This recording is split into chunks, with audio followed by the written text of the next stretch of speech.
오늘 저는 매우 무거운 심정으로 검찰총장에 대한 징계 청구 및 직무 배제 조치를 국민들께 보고드리지 않을 수가 없게 되었습니다.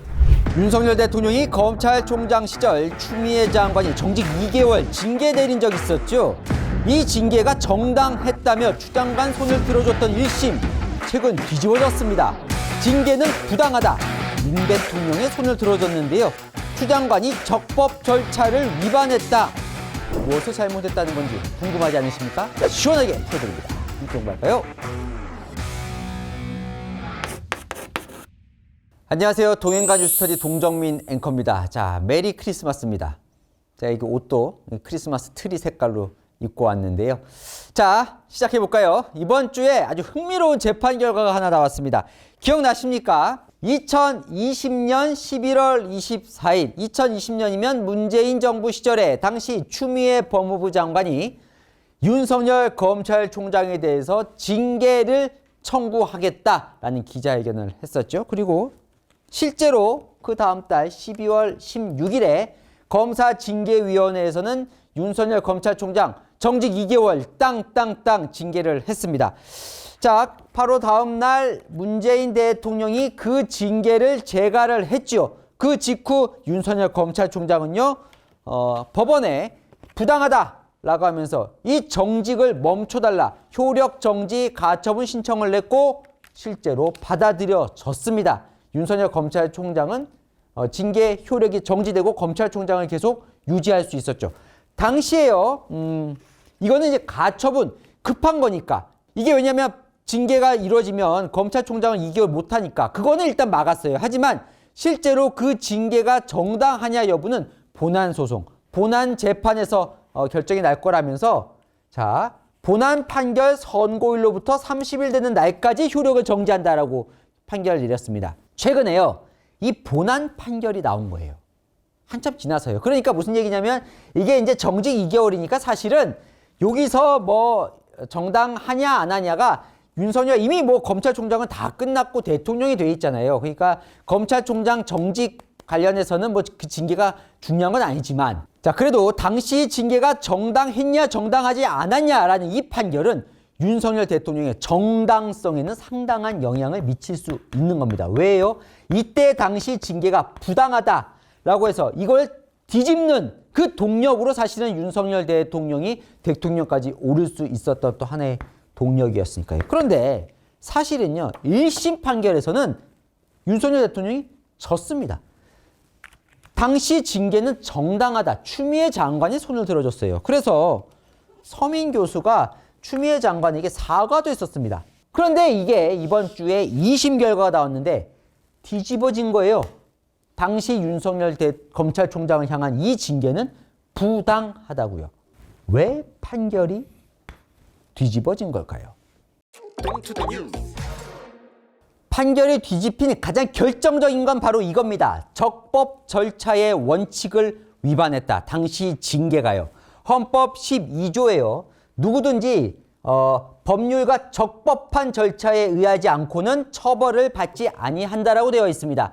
2심 판결문에서는요, 입법, 사법, 행정 모든 절차에 걸쳐서 적법 절차의 원칙을 거쳐야 하는데 위반했다라고 2심 판결은 받습니다. 자, 그럼 왜 위반했는지 한번 볼게요. 자, 바로 이거죠. 2020년 12월 16일 검사징계위원회는 정직 2개월 징계를 땅땅땅 내리는데요. 이 징계위가 적법 절차를 위반했다는 겁니다. 자, 그러면 어떤 걸 위반했는지를 봐야겠죠. 자, 검사징계법 제4조에 이렇게 되어 있습니다. 검사징계위원회는 어떻게 구성이 되냐면 위원장 1명 그리고 포함한 7명의 위원으로 구성한다라고 되어 있어요. 자, 그럼 그 7명이 누구냐? 또 이것도 기준이 있습니다. 자, 검사징계위원장은 누가 하냐면 법무부 장관이에요. 자, 위원은요, 법무부 차관, 법무부 장관이 지명한 검사 2명, 법무부 장관이 변호사, 법학교수, 학식과 경험이 풍부한 사람을 1명씩 한다. 자, 그렇게 해서 7명이 구성이 되어 있었습니다. 보십시오. 검사징계위원장 바로 추미애 법무부 장관이죠. 징계위원장. 그 다음에 법무부 차관 이용구 법무부 차관. 네, 기억나시죠? 그 택시기사 폭행 사건에 연루됐었던 그 이용구 차관. 그리고 법무부 장관이 지명한 검사 2명. 누구? 심재철 법무부 검찰국장, 신성식 대검 반부패 강력부장을 2명을 지명을 합니다. 당 추미애 라인으로 알려졌던 사람이죠. 그리고 법무부 장관 지명한 변호사, 그다음에 법학 교수, 로스쿨 교수, 그리고 학식과 경험이 풍부한 비로스쿨 교수, 이렇게 7명이 징계위가 구성이 되어 있었어요. 요 3명은 추미애 장관이 지명한 사람이 아니라 그 직전 박상기 법무부 장관이 지명한 사람이에요. 왜냐하면 여기는 이제 임기 3년이 있거든요. 외부 인사는 임기 3년이 있는 상태였습니다. 근데 이제 윤석열 검찰총장 징계를 예고하자 이 사람이 비로스쿨 교수가 그만두겠다 그래요. 사퇴.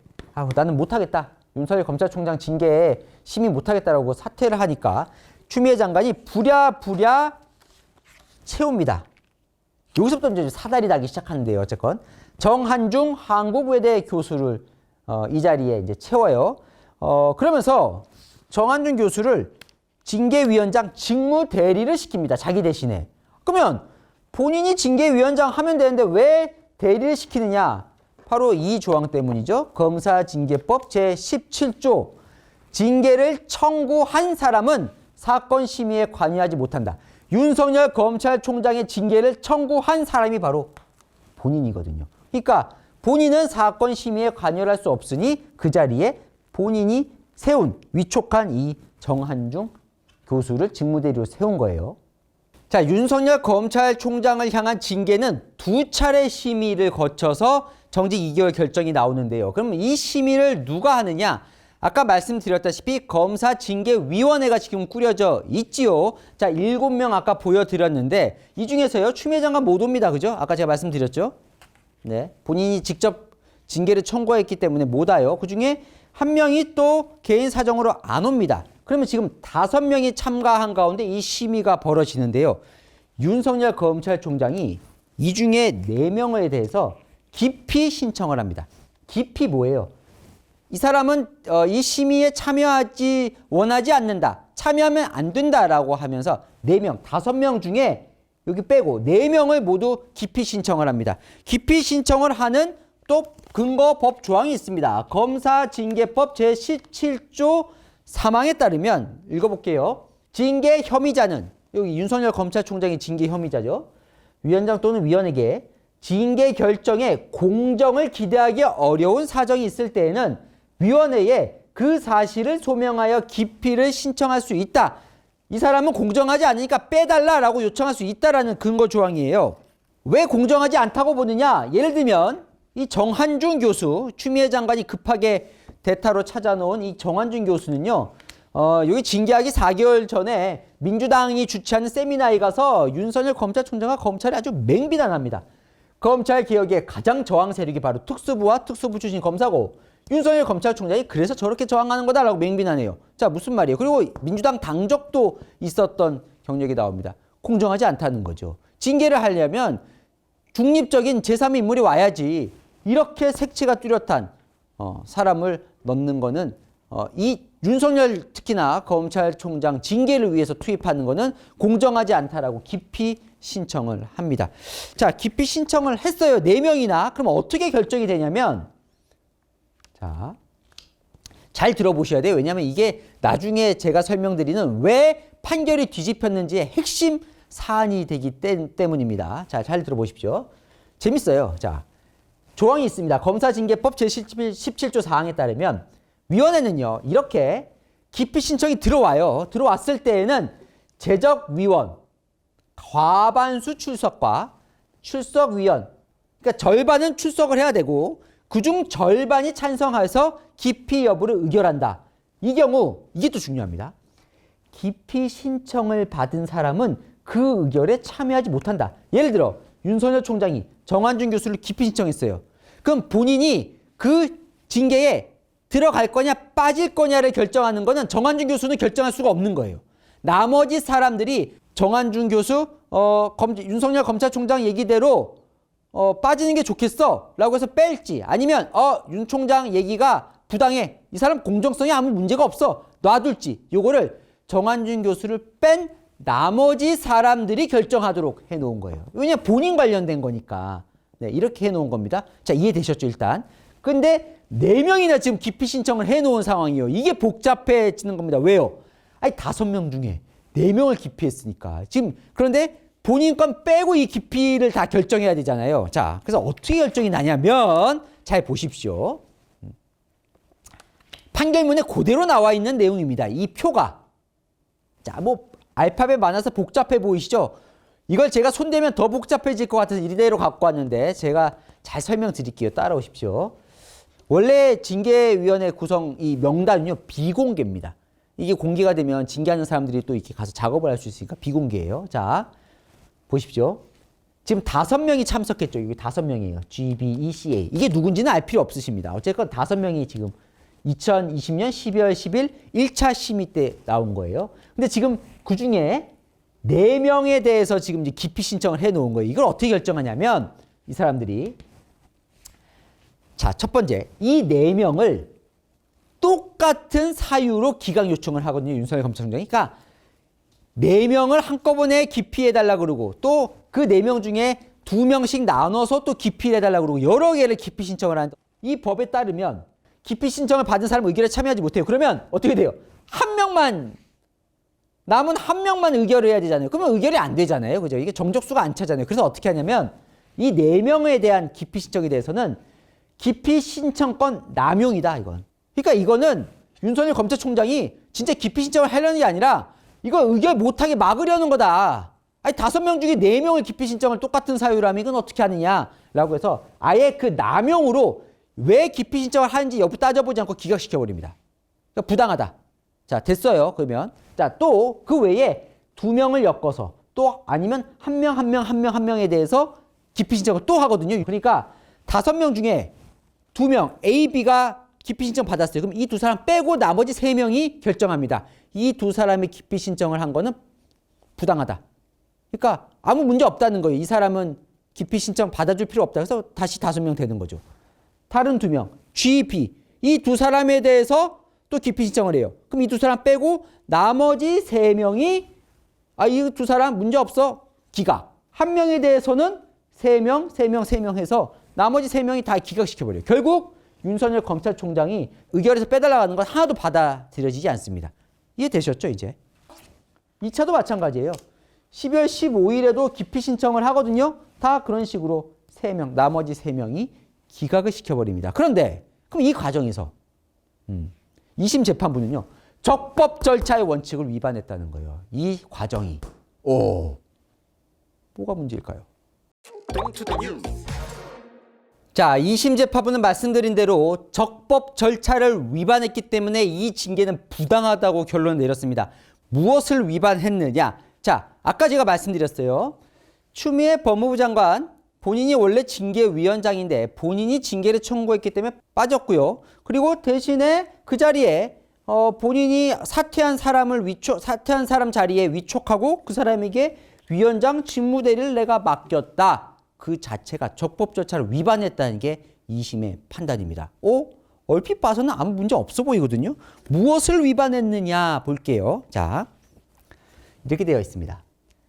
검사징계법 제4조 검사징계위원회는 위원장 1명을 포함한 7명의 위원으로 구성하고 예비위원 3명을 둔다. 이 법무부가요 치명적인 실수를 합니다. 여기서 법에 따르면 예비위원 3명을 둔다고 되어 있어요. 무슨 말이냐면 7명이 구성이 되어 있어요. 원래 이제 정한준 교수 아니었잖아요. 그죠?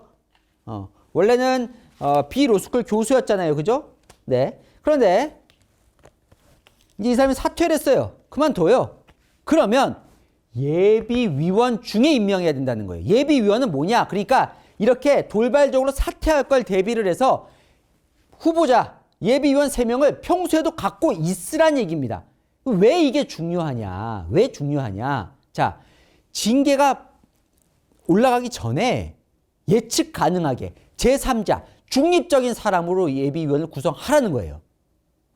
그렇기 때문에 어떤 징계가 올라오든 그와 무관한 3명의 예비위원이 있다가 그중 누가 사퇴하면 그 사람이 들어가는 얘기입니다. 그런데 이건 어떻게 됐어요? 갑자기 윤석열 검찰총장 징계가 청구된 이후에 이 사람이 사퇴를 했고 예비위원 없는 상태에서 갑자기 이 사람이 들어와서 지금 징계위원회에 들어온 거잖아요. 그 자체가 적법 절차를 어겼다는 거예요. 예비위원을 둬서 그 사람이 하도록 되어 있는데 왜 너희는 예비위원이 아닌 그 이후에 이 사람을 집어넣느냐라는 겁니다. 또 하나의 문제 삼는 대목은 이 대목입니다. 검사징계법 제4조 6항입니다. 위원장이 부득이한 사유로 직무 수행을 할 수 없을 때에는 위원장이 지정하는 위원이 그 직무를 대리하고, 자, 이 항목에 따라서 추미애 장관은 내가 부득이한 사유로 할 수 없으니까 정한준 교수에게 위원장 직무 대리를 맡겼어요. 그죠? 적법 절차 지킨 것 같죠? 그런데 위원장이 지정한 위원이 부득이한 사유로 직무를 수행할 수 없을 때는 위원장이 지정한 예비위원이 직무를 대리한다. 근데 예비위원은 없는 거예요. 근데 여기서 법원이 왜 적법 절차를 어겼다고 봤냐면, 자, 보십시오. 추미애 장관. 본인이 징계위원장인데 지금 못해요. 왜? 본인이 징계 청구권자이기 때문에. 그러면 본인이 징계 청구권자이기 때문에 위원을 선임할 자격이 사라졌다는 게 2심 판결의 판단. 징계 청구권자, 그러니까 공정성을 잃어버린 사람이 지명한 이 정한준 교수는 위원장뿐만 아니라 위원 자체의 자격이 없다라고 2심 판결은 받습니다. 왜? 징계 청구권자, 이해관계가 있는 사람이 선임한 사람이기 때문에 불공정하다는 거예요. 추미애 장관은요, 내가 이 사람을 선임한 건 징계 청구권자가 아니라 법무부 장관 자격으로 내가 선임한 거야. 여기 봐. 위원장이 부득이한 사유로 직무 수행할 수 없을 때 위원장 누구야? 법무부 장관이 지정하는 위원이 그 직무를 대리할 수 있게 했잖아 라고 얘기하지만 2심 법원은요, 아니, 이 두 사람이 똑같잖아. 법무부 장관과 징계 청구권자가 다를 수 없어. 왜? 너는 한 사람이니까. 당신은 징계 청구권자야. 이렇게 보는 겁니다. 그러면서 미국의 연방 대법원 판례까지 들고 나옵니다. 2심 판결의 문을 보면요, 미국이 이렇게 판결한다는 거예요. 공정성이라는 건 외관뿐 아니라 실질까지 중요하다.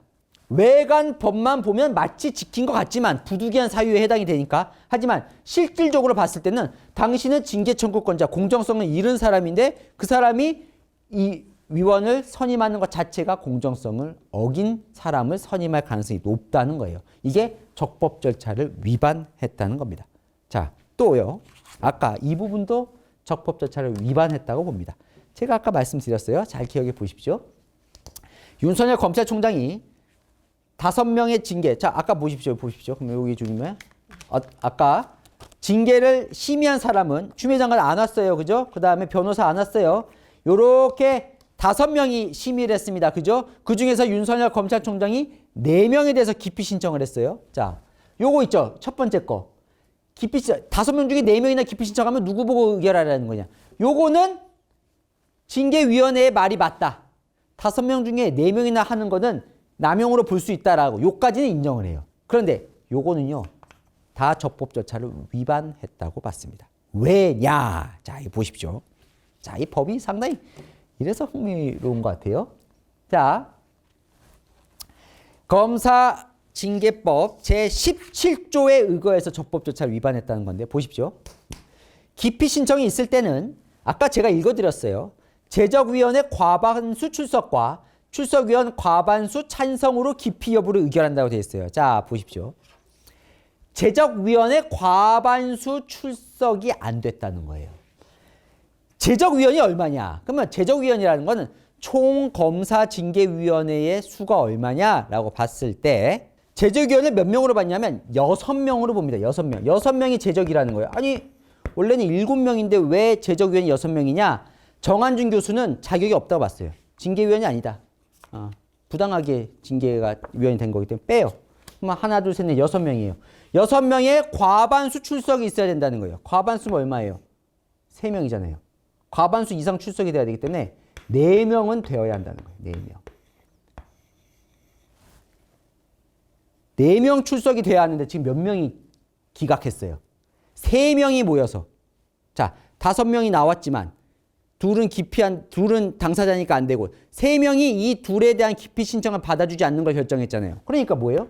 위반했다는 거예요. 최소한 4명은 모여서 이걸 결정했어야 되는데 3명만 모여서 결정한 거는 이게 무효라는 겁니다. 아니 그러면 추미애 장관은 징계권자라 안 되고 정한준 교수도 빼버리고 그러면은 나머지 사람이 5밖에 없는데 5밖에 없는데 이걸 어떻게 하냐라고 했더니 법원에서 이렇게 얘기하는 거예요. 아니 예비위원을 뒀으면 되잖아. 미리 예비위원 뒀으면 이 사람도 아무 문제 없고 다 문제 없는 거 아니야. 어쨌건 4명은 채워서 저걸 결정했어야 되는 거야 라고 해서 이것도 적법 절차를 위반했다라고 보는 겁니다. 자, 2심 재판부가 윤석열 검찰총장에 대한 당시 징계는 부당했다는 판결이 나오자 추미애 장관 바로 입장을 냈습니다. 참 재판 쇼도 잘한다. 그러면서 패소할 결심을 했다. 누가? 한동훈 법무부 장관이. 이건 또 무슨 말이냐. 자, 당시에 윤석열 검찰총장이 이 징계가 부당하다면서 소송을 낸 당사자는 누구냐면 대한민국 법무부였습니다.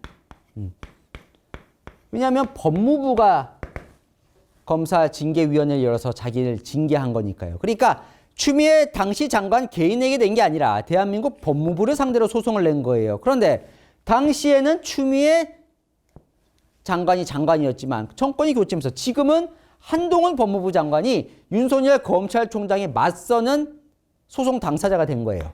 네. 그러다 보니까 추미애 장관이 패소, 지려고 질 결심을 하고 열심히 안 했다는 얘기입니다. 뭐라고 얘기를 하냐면 1심 변호인단을 사퇴시키고 그러니까 1심이 뭐예요? 그러니까 1심 때는 이겼잖아요. 추미애 장관이. 당시 징계가 정당했다라는 판결이 나왔잖아요. 그걸 이끌어냈던 법무부의 1심 변호인단을 사퇴시키고 정부 법무공단에서 변호인단을 꾸리기 위해서 열심히 안 했다는 거예요. 일부러 지려고. 잘하는 변호사 빼고. 이게 이제 추미애 장관의 주장입니다. 그랬더니 이제 한동훈 장관이 참 이건 사법부를 모욕하는 발언이다. 왜 징계가 기각된지 알면서도 모른 척하거나 판결 내용을 안 읽어봤거나 아니면 둘 다다 라고 하고 추미애 장관을 쏘아 붙입니다. 자, 이번은 2심이에요. 그러면 또 법무부가 항소를 해서 대법원까지 갈 수도 있습니다. 갈지 안 갈지는 아직 확정이 안 났습니다. 만약에 간다면 대법원까지 가는 거고 여기서 이제 법무부가 끝! 우리 졌어요! 하게 되면 이제 이 사건은 윤석열 검찰총장에 대한 징계는 부당하다는 걸로 이제 사법부의 판단이 끝이 나는 겁니다. 일각에서는요, 이런 얘기도 있어요. 지금 현재 2심 재판부가 내린 거는 절차가 부당하다는 거예요, 사실. 그죠? 지금 저희가 말씀드렸지만 적법 절차를 어겼다. 절차가 부당하다는 건데 그러다 보니까 사유, 그러니까 징계 사유가 정당하냐에 대해서는 판결을 내리지 않았습니다. 이번에. 예, 절차가 부당하니까. 그래서 이 사유 알맹이가 빠진 뭐 판결이다 이렇게 야당은 또 공격을 하더군요. 어쨌건 결과적으로 사법부의 결과는 현재 2심 한동훈 장관 사퇴했으니까 이제 다음 법무부 장관이 결정을 해야 될 텐데 어떤 결정을 할지 모르지만 지금 현재 2심에선 두 사람의 이 징계를 둘러싼 대결에서는 윤석열 대통령이 결과적으로는 승리한 모양새가 된 겁니다. 복잡한데 궁금한 이슈 댓글로 또 남겨주시면 제가 대신 풀어드리겠습니다. 아시죠? 평일 오후 7시엔 뉴스에이, 주말 오후 3시엔 동인가 뉴스터디. 오늘 순서 여기까지입니다. 감사합니다. 메리 크리스마스.